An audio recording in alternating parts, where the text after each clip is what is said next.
to Life in Accounting, the Where Accountants Go podcast.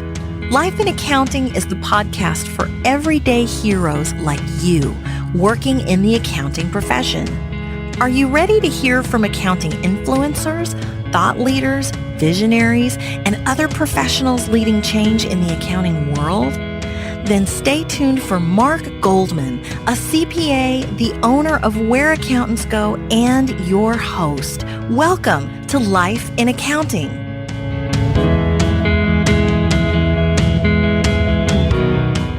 You have to obviously have the technical skills and the accounting knowledge that you gain in school and from continued learning over time. That's sort of table stakes.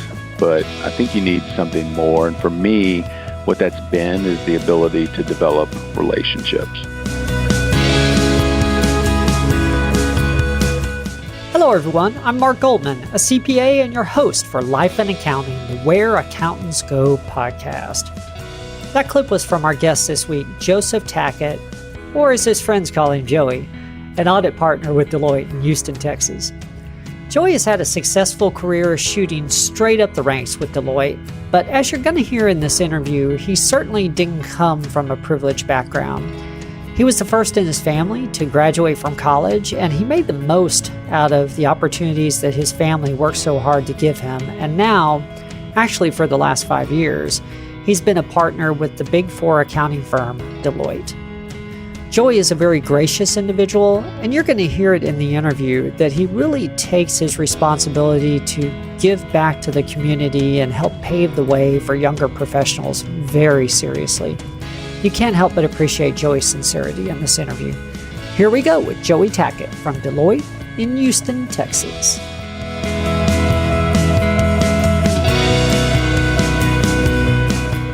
Well, hello, Joey. Thank you for taking the time out for this. I know your time is very valuable, and I appreciate you being willing to share some of it with our audience. Thank you very much. My pleasure, Mark. Definitely something I'm very much looking forward to. I love to give back, so happy to help any way I can. Wonderful. Well, this will be a fun experience. I wanted to invite you on the show because we haven't yet had any representation from Deloitte, and so I figured, starting at the top just seems to make sense. From our pre-recording conversation, I know that you've had a very interesting path, moving up through the ranks there at Deloitte and maybe not a traditional path. And so I think that's going to really give those in our audience that have an interest in public accounting, particularly the Big Four firms, some good insight. I always like to start at the beginning, though, because I like to know how people ended up, being interested in accounting in the first place. So what led you to pursue accounting as a potential career early on? Wow, that requires quite a lengthy explanation, but I'll start from the beginning. So just a very brief recap of my life. My life is just one of, I would say, opportunities. I was given lots of opportunities in life, starting from my birth. Actually, I was born in a small town in South Texas called Pharr, Texas, which Pharr. Many people will not even have heard of that. So I was actually adopted at birth. So that was really my first opportunity in life. But my immediate family moved to New Orleans when I was 3 or 4 years old. So New Orleans is certainly home to me, and it's what I claim as home. But I grew up there, and I ended up being the first person in my family to go on to college. My older brother actually never finished high school, and my parents, although they were very intelligent people, didn't have the opportunity to go to college. So that was another opportunity that I was presented with. And later in my career in college, actually, let me back up a little bit. So when I was choosing colleges to go to, my mom worked at Tulane University Credit Union. And so many people that worked at Tulane University, large, prestigious university, their families got free tuition. Well, because she worked for the credit union, it was just considered affiliated with the university, so we actually didn't qualify for free tuition and certainly couldn't afford the tuition. But my mom wrote a letter to the dean sort of asking and pleading and writing about the situation. He actually agreed to give me free tuition, which was just amazing. So I had my career path set. I was going to major in criminal justice. I was going to be in the FBI, and that's just what I knew that I wanted to do. Well, about 2 weeks before college was to begin, some other organizations that were loosely affiliated got wind of this, and they actually wrote a letter to the dean and said, well, hey, we want free tuition also. Well, he didn't give them free tuition. Actually, what he did is he just said, okay, look, nobody gets it. So at the last minute, I ended up applying to the local university, University of New Orleans, being accepted there and sort of starting late. Well, the thing about that is they didn't actually offer criminal justice as a major. So the first few years, I sort of took all my undergraduate classes and really didn't know what I wanted to major in. And I heard someone just mention accounting and the fact that it was challenging. Well, I didn't even know what accounting was, but I decided, well, I'll give it a shot. So I took principles of accounting. I did really well in the class, really bonded with the professor, and that sort of set me on the path to accounting. I kept taking class after class and decided, well, this is something I'm really good in and something that I really enjoy. So that led me into learning about the Big Four accounting firms because they would come onto a campus and speak to Beta Alpha Psi that I was a part of. Ultimately, that led me to an internship with Deloitte, and ultimately I did 2 or 3 internships with Deloitte and continued on and ended up getting a full-time offer right after college. And to take you sort of quickly to where I am today, I worked 5 years in our New Orleans office, and I had a mentor who came down from our national office in Connecticut to work on a large job there. He sort of took me under his wings, and he sort of broadened my horizons, if you will, helped me think larger than just New Orleans. He actually sponsored me to go to our national office in Connecticut, which I did after my 5th year. I spent 2 years in our national office. And then after that, I decided to transfer to our Houston office, where I've been for the last 12 years. And I was fortunate enough 5 years ago to be promoted to the partnership. And so that sort of brings us up to date. Wow. Okay. If you don't mind, I wanted to go in and sort of fill in a few gaps or ask about a few items. You mentioned you did 2 or 3 internships at Deloitte, and I'm seeing these days sometimes people, take an internship in tax and later in audit and maybe another one in industry. And how did that work out that you did 2 or 3 all at Deloitte? Were they all in the same area, or how? Yeah. Yeah, it's an interesting story. So my first internship was in audit. Okay. And then immediately after that, I went away and I did an internship in industry. And then I came back and I did an internship in the tax department. Well, right around that time, I started becoming close with everyone at Deloitte, and they sort of knew that I was working my way through college anyway. So they said, well, if you want to do another internship right after this one in tax ends, you can go back to the audit practice. And so I did that. And then after about 2 or 3 months, they actually decided that to make me a part-time employee, which was another opportunity that I had because Deloitte doesn't really have part-time employees, if you will. They have interns and they have full-time employees. But while I was working through school, I actually ended up being a part-time employee and received benefits and everything like that. So that sort of led into my 3rd internship, which actually led into my full-time offer. So, even though I knew that I wanted to go with Deloitte, I did actually interview and go through the formal process and interviewed with some other firms. I wanted to have that experience, and also I didn't want to have any regrets, but Deloitte was certainly the right choice for me. Okay. I have to ask this because I hear this from students sometimes. How did you decide between tax and audit? Since you knew you were going with Deloitte, how did that decision take place? Well, for me, fortunately, I was able to intern both in audit and tax, which is not a luxury, unfortunately, that many of our interns have. And while I really enjoyed both, audit to me, it just seemed like we get out and we interact with people more. And I love interacting with people. I love talking with people. And in my tax internship, we spent more time in the office, sort of isolated and working with other peers, but not as much interaction with the client.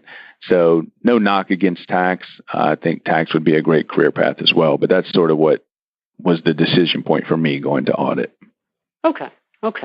I hear that question a lot, so I figured I wanted to get your take on it as well. Tell me about the I guess the job at the national office, what did that entail?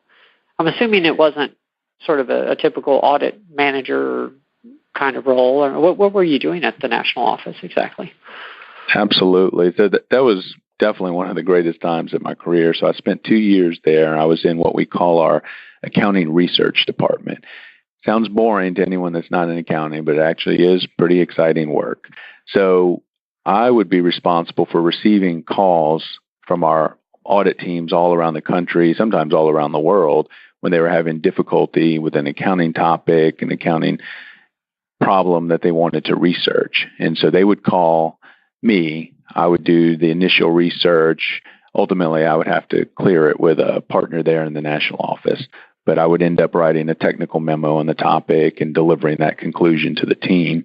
And another exciting aspect of it is we got to follow ongoing accounting guidance that was evolving at the time. So we got to attend FASB meetings, participate on calls sometimes with the SEC. So really, right in the heart of where everything was being discussed for the first time, if you will. So new accounting standards. We got to hear the FASB board deliberate and how they make decisions. Really, really exciting stuff. And what it did was it gave me a foundation and some tools that I was able to use later on in my career, and also allowed me to develop a lot of personal relationships that I'm able to still call on today. Yeah, I would expect, I guess, at least nationally, you would develop relationships, if not maybe globally then, right? No, absolutely. And a lot of times it's not about what you know, it's about who you know. Sure. Okay. And you said you were sponsored into that. Is it fairly competitive to get one of those seats? It's definitely competitive, and we have, call it 8 to 12 different departments, and the accounting research tends to be the one that most people would desire to be in. So it is quite competitive, and you have to have a partner that sponsors you. You fill out an application, and you actually go up and you get interviewed, and then they let you know whether they're going to accept you at all, and then if they're going to accept you into the department that you wanted to be in. Okay. Is a 2-year run, or a few years, 2-3 year run, is that pretty typical? Is the department built that way, or are there some people that make a career out of that? It's really built for people to get 2 years of experience and then rotate back into the audit practice and take that experience with them. Okay. Yeah, that makes a lot of sense. Well, what do you feel has led to your ability to continue to move up and make partner here, about 5 years ago? Any, secrets to success or wisdom you think you could pass on to younger individuals? Sure. I would say you have to obviously have the technical skills and the accounting knowledge that you gain in school and from continued learning over time. That's sort of table stakes. But I think you need something more. And for me, what that's been is the ability to develop relationships with people that I work with, my bosses, relationships with my clients, and just having a solid relationship with someone and genuinely taking an interest in getting to know them on a deeper level is really going to take you a lot further. When difficult times come up or when stressful times come up, it's a lot easier to deal with that with someone that you have a good relationship with, because ultimately we are auditing the client. And so while we may have a good relationship with them, we do have to challenge them. We have to get audit evidence. I like to say, trust but verify. And so we can have situations that are not exactly comfortable. But if you have that solid foundation of a good relationship and trust, then that makes things a lot easier. 2 other things I would say that have been instrumental for me. One is it's very simple. It's literally just showing up. I think we've all heard the quote that says something like 80% of success is just showing up. You'd be surprised these days at how many people don't show up. Sometimes they don't show up at all for meetings or for work. And then part of showing up is actually showing up on time. And I've always lived by the motto that if you're on time, you're actually late. So you should strive to be early. Just those few simple things will take you a long way, not only in career, but in life as well. Okay. Wonderful. Is there anything, I know the firm Deloitte provides a lot of, soft skills training, I'm sure, and management development opportunities and that kind of thing. Is there anything you've done in addition or outside of the opportunities that the firm has given you in order to develop those relationship building skills, better communication skills, better relationship skills? Any advice you have in that area? Well, I'm a pretty avid reader, so certainly reading is going to take you a long way in continuing your journey on learning, if you will. Another thing that comes to mind that I did was I joined Toastmasters a number of years ago, and Toastmasters is an organization that allows you to work on your public speaking skills, which is one of everyone's biggest fears, and I was no different when it comes to that. I did not enjoy public speaking, but I knew that if I was going to be successful, it was something that I had to do. So that really helped. And then I would say just, doing what you're afraid of. So again, public speaking, we get many opportunities to speak in front of a group.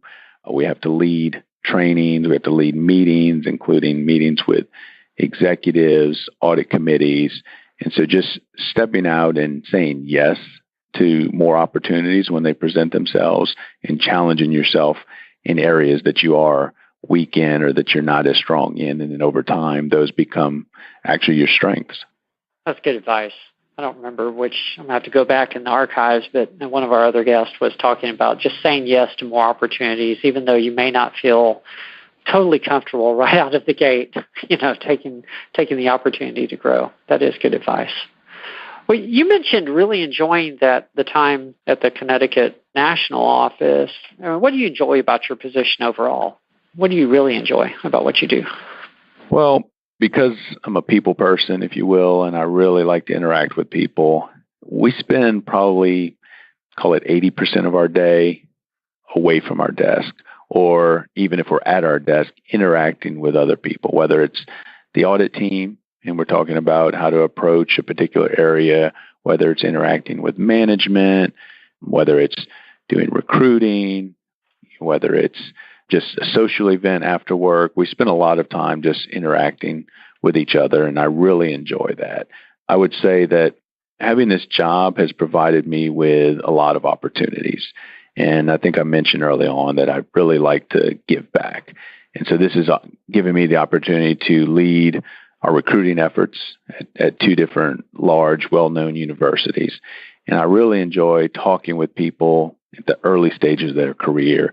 And I say their career, I mean their college career. So they're really thinking about what direction they want to go in. And I'm able to offer them advice and just let them ask me anything they want. I love to get to know people on a deeper level and share my experience with them and let them know that we're not different.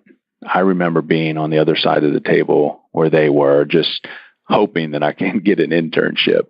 In fact, some of my early interviews, I did not obtain the internship or the job because they said they wanted more experience. And I was a little frustrated. I was like, well, this is my first opportunity to intern. Of course, I'm not going to have any experience. But, in doing that, I'm able to give back, offer them advice. And then the position that I'm in now, it really allows me to give back in a financial way as well. So that's one of the things that I really enjoy about my job is just the opportunity to give back in many different ways. A lot was given to me, and I feel like I need to give a lot back. Yes, to whom much is given, much is expected, right? Absolutely. Are you still involved in the recruiting efforts now, or was that pre-partner? No, that started probably in so we are involved in recruiting throughout every level, just in a different way. But now I get to actually lead our efforts, and I'm the one that gets to interview and ultimately make the final decisions on whether someone, receives an offer for an internship or not. And I like to get out on campus. I still participate in many different recruiting events. I get to speak at universities and just do something similar to this and offer them a window into what my daily life is like and just answer questions that are top of mind. And again, set them at ease and let them know that although I am a partner at a Big Four firm, I didn't start out that way. I started out just where they are, just hoping for an opportunity and ultimately that they can achieve the same success that I've had. That is wonderful. Which universities do you lead the recruiting efforts at? So I just rotated off of Texas Tech University, and I'm on to Louisiana State University now, so a little closer to home. And you're there in Houston, right? Yes, sir. Okay, wonderful. To people, we talked about this a little bit before the recording and some of our pre-podcast conversation, and we both agreed that we thought it would be a good item to discuss. To people that say, or that may say the hours are tough in public accounting and therefore may choose, not to pursue a career there. I mean, what are your thoughts? What are the hours really like, and what are the trade-offs, the advantages as well? So first, I never shy away from the fact that we do work long hours. But I would say that the long hours and the horror stories that people hear told are confined to probably a 4 to 5 week period that we call our busy season. Now, compared to some other jobs or some other industries, sure, we work more on average than them as well. But I would say that the hours are certainly manageable. Now, I've completed 19 what we call busy seasons, and only 2 of those I would say were something that I would deem unmanageable. But every year is different depending on the situation that your client's in, depending on the economy, depending on a lot of different things. Your busy season can be better or worse.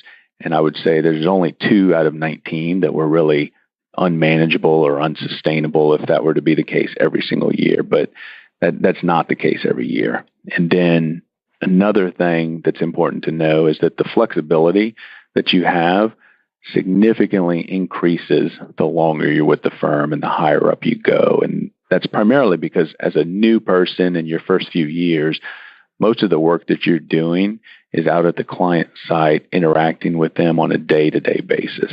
The higher up you go, you're reviewing some of the work of the younger generation or the younger staff, and you're doing more of the recruiting, you're doing work sometimes in the office. And so a lot of times that work can be done from home. That work can be done remotely. And so you have a lot of flexibility that makes the hours very manageable. Then I guess the last point I would make is that the job is extremely rewarding. And there's a quote from Teddy Roosevelt that says, "Nothing worth having ever comes easy." So if you're going to achieve something big in life, it's going to require a lot of work and a lot of effort. That's a good point. Teddy Roosevelt, huh? Yes, sir. I was sort of under the impression that obviously during the busy season, there are more hours to work. But then when you're not in busy season, particularly during the summers, that the flexibility is just much higher than you may see in industry. Absolutely. So it's kind of interesting because people are always asking me, including family, what are your work hours? Is it 8 to 6, 9 to 6, 9 to 5? What is it? And I can never really answer that question because it just depends on the day. For example, today's Friday. As soon as we finish talking, I'm going home.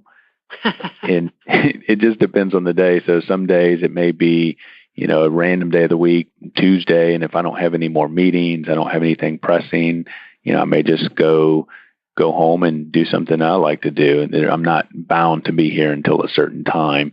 And again, the higher up you go, the more flexibility that you have to do that. I mean, we have a certain amount of work that we know needs to get done, and we know what the deadline is. And so I always tell my teams, as long as we're meeting that deadline, you can work from home, you can work from the client site. I entrust them to make that decision to know how much they need to work and when they need to work. And as long as we're meeting the deadlines, then they can be as flexible as they want. Okay.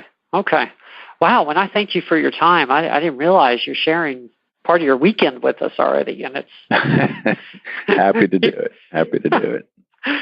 For people listening to this at another time, it's 2:00 on a Friday afternoon. So just to give people a reference point. Well, for our listeners that are earlier on in their careers, what do you feel that they should know and may not know about what being a partner at an accounting firm really means? certainly comes with a lot of responsibility. Okay. What we do is extremely important to the financial markets.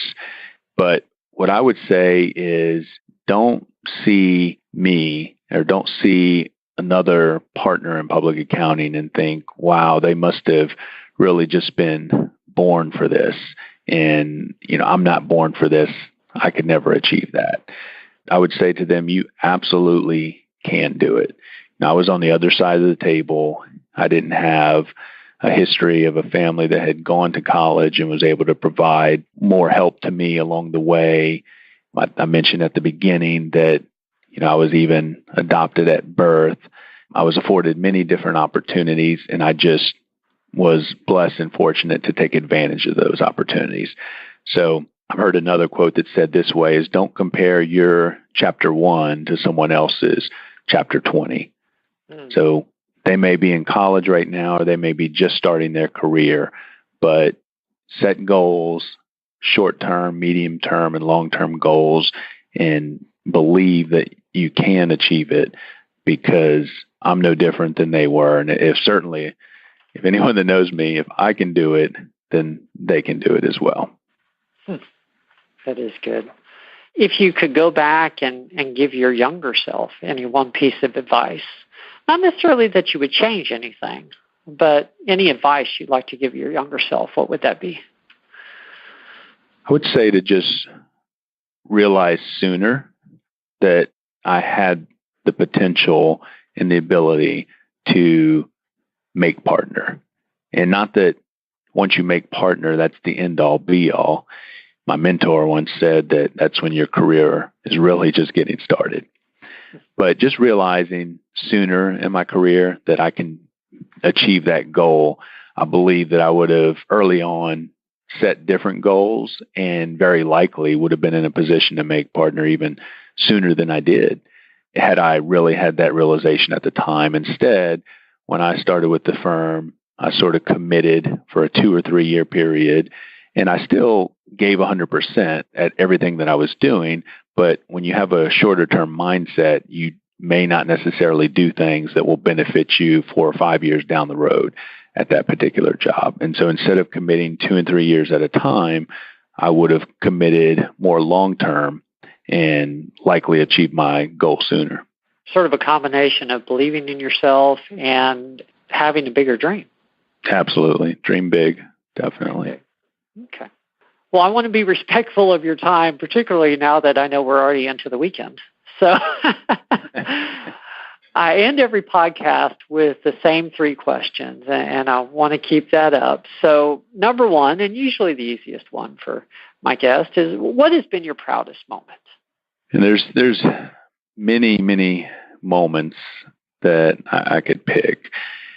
But if I have to pick one, I guess I would say being promoted to partner.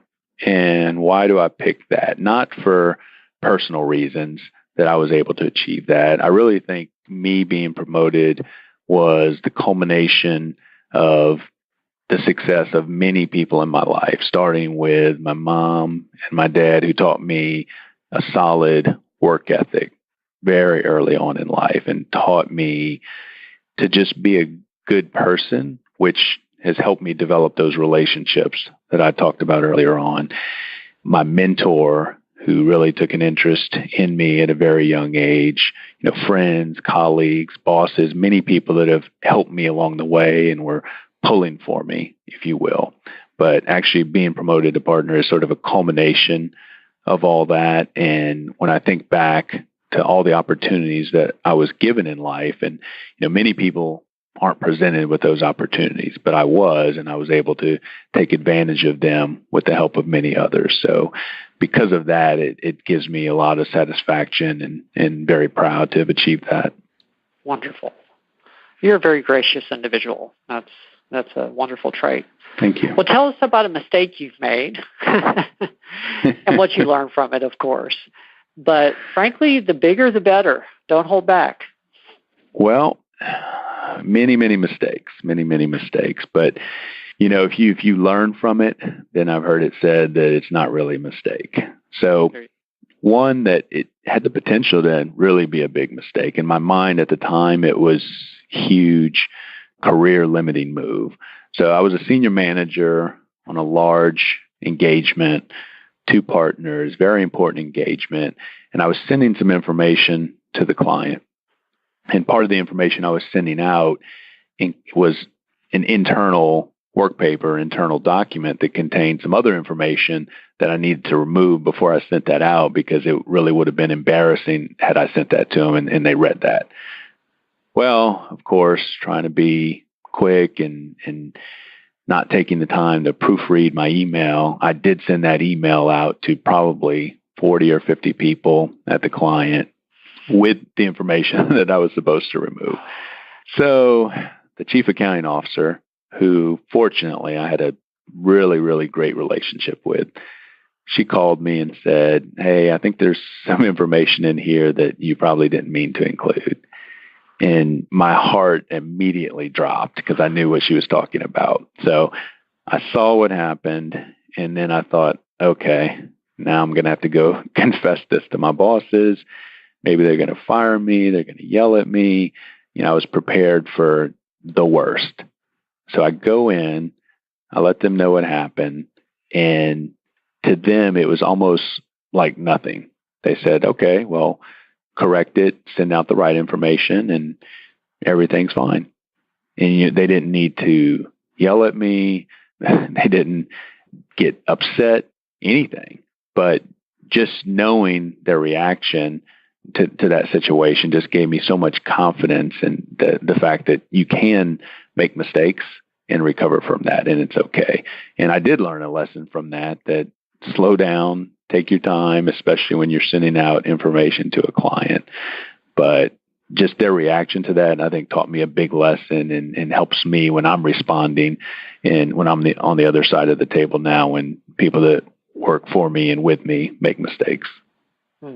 You are fortunate to have worked for some good mentors and some understanding people. Absolutely. That is a blessing. Well, last question, and then we'll go ahead and close down the interview. What's been the best advice that you've ever received?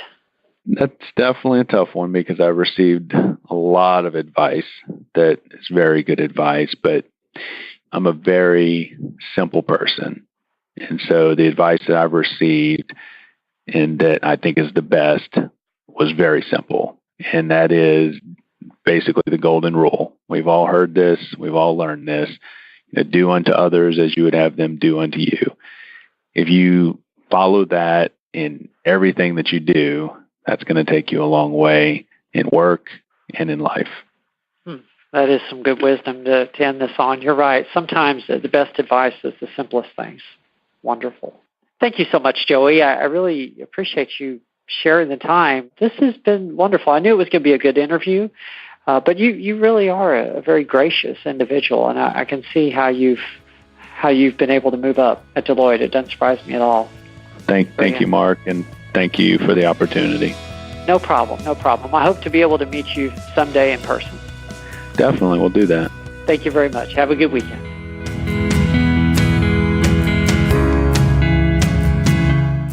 That really was a pleasure to record. I spoke with Joey a little after the recording as well, and I know I mentioned this in the interview a few times, but he truly is a very gracious person, and I just so appreciate that he took the time out of his schedule to share his story with us. You can tell that he's worked very diligently over the years to get to where he is, and obviously it's paid off. I hope you enjoyed this episode of Life in Accounting, the Where Accountants Go podcast. I can't believe it, but this is episode number 49. By the time it's released and you're listening to it, we will have recorded well over 50 episodes. I so appreciate that you choose to listen in each week. Thank you so much. Please feel free to email us at any time at info, that's INFO, at whereaccountantsgo.com with any suggestions or questions that you ever have about the show. Also, please visit us at our homepage at www.whereaccountantsgo.com for links to information on accounting certifications, accounting events in Texas, and much, much more information related to the accounting profession. I hope you have a wonderful week. We'll be back soon. There's more to come.